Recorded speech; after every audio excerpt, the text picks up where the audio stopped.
On est en direct, on est live, en direct du visionnement des ARC. On est avec... Gabriel Sanson premier, man. Team Chrome, esti, shout-out à la relève, shout-out au Glock québécois, tabarnak. Gros événement qu'on vient de regarder. C'est juste un petit... C'est quoi ton takeaway sur la soirée de ce soir avec les ARC? Gros RC en tant que... Ouais, nice man, thanks man. Shout-out au RC en tant qu'événement, insane pour vrai, battle sur battle. Forcément, shout-out au Glock québécois, shout-out à Johnny Callis, man, qui a gagné son battle haut la main. Puis en plus de ça, le Québec est champion de la francophonie, de la plus grosse ligue de la francophonie, tabarnak. Le dialecte québécois a remporté, esti. Shout out à fucking Franco Bucci, man. For real.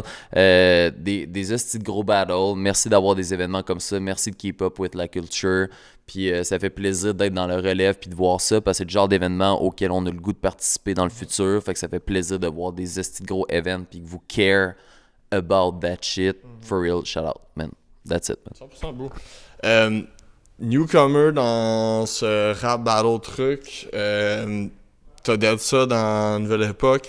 C'est comment ton expérience là-bas, bro? C'est comment rencontrer du like-minded people, tu sais, qui sont vraiment sur le même longueur d'onde, qui ont les mêmes références dans ce rap battle-là, bro? C'est quoi l'expérience, bro?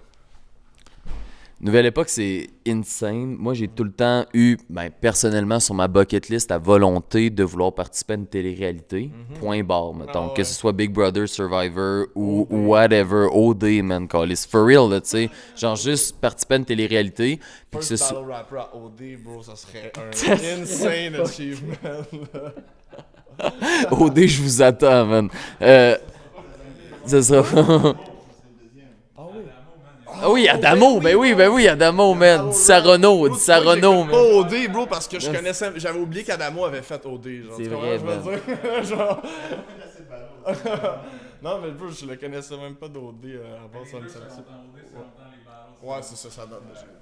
D'ailleurs, J7 puis Adamo, je vous attends en battle, man. Vous pouvez faire un 2v2, moi puis Enfant Fun. On est prêts les deux, on en a déjà parlé, man. J7 puis Adamo, ils peuvent rien contre moi puis Enfant Fun. On va vous décalisser, esti, man. Le vieux contre le nœud, Man, je vous jure, for real. En dehors de ça, comment je vis ça? Ben, c'est fucked up d'avoir vécu une télé-réalité pour vrai, tu sais. Puis que ce soit une télé-réalité, pas juste pour le rap, comme ça a déjà été fait dans le passé, puis that's cool, mais produit par Verso TV, c'est le battle rap. On est dans le craft lui-même. Les épreuves sont bâties pour le craft lui-même. Il y en a qui ont talk shit sur l'épreuve de mémorisation. Tabarnak, retenez vos textes, Calis, là, tu sais. Moi, j'ai fait... Ben, gros, j'ai failli choke dans mon premier round, dans mon premier verse ever dans le battle rap, parce que, justement, la mémorisation est tellement fondamentale dans ce style d'affaires-là qu'il faut être capable d'avoir retenu ce texte-là. Nouvelle Époque est solide. Go check out la saison 2 de Nouvelle Époque, pour vrai. J'ai adoré ça, être avec du monde qui était bien... Genre, j'étais bien entouré. J'ai vu le monde arriver, puis je me suis dit, je peux gagner ça aussi, là, tu sais. Fait que j'étais obligé de donner all-in ce que j'avais. Puis j'étais dans une préparation aussi d'avant, là, tu sais. J'ai préparé pour vrai. J'ai travaillé pendant 3 jours.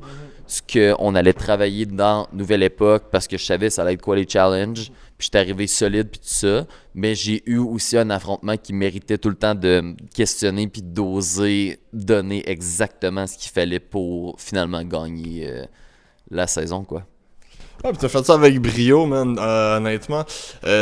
Nouvelle vague, nouveau monde. Souverainiste à tes heures aussi, c'est-à-dire 24/7. Ça, c'est mon genre d'horreur. Ouais. So, tu sais, comment que c'est de, justement, moi je vois ça comme un vent de fraîcheur, puis il est vraiment bleu ce vent-là, man. Comment tu te vois comparé à tes contemporaries, tu sais, tes contemporains, si la traduction marche, là. Ouais. L'indépendance du Québec est une nécessité fondamentale, pas juste au niveau historique, mais au niveau actuel, culturel aussi. C'est pas juste une question de survie, c'est une question d'émancipation de manière fondamentale. Puis là-dedans, dans la culture, dans le mouvement qu'on est, on est en train de bâtir de quoi qui est, dans le sens fucked up un peu, tu sais, au sens où on a de la misère à se questionner nous-mêmes sur c'est quoi cette réalité-là, à quoi est-ce qu'on est en train d'être exposé culturellement toute la gang ensemble. Puis cette chose-là, ben, on n'aura pas la réponse à travers moi, puis on n'aura pas la réponse dans la prochaine année. C'est en continuant à se poser cette question-là, puis en allant all-in qu'on va être capable de l'avoir, puis l'exposure ne viendra pas à travers les médias de masse, il va falloir se le construire nous-mêmes. Puis c'est le genre d'initiative que Verso TV sont capables d'apporter par rapport à notre génération. Puis pour vrai, la nouvelle génération, là, les recrues pètent la gueule des vétérans, à mon sens, à moi, de manière, justement, là, la base vient des vétérans, mais la construction vers le haut vient des recrues. Puis ça, ce sera ça quand je serai vétéran aussi. Puis moi, ça va me faire plaisir de l'acknowledge, pas juste de faire assemblant puis tomber dans un esti de conservatisme de mal, parce que le parti conservateur, qu'il soit au Québec ou au fédéral, est une gangrène pour la société. Ils sont dans la manipulation de l'électorat lui-même. Ils sont en train de vous jouer dans la tête parce que la seule minorité qui est dangereuse, c'est le 1%. 100%. Puis là, on parle des riches, des ultra-riches. Absolument. Ce 1%-là. Ouais, mais important de mentionner.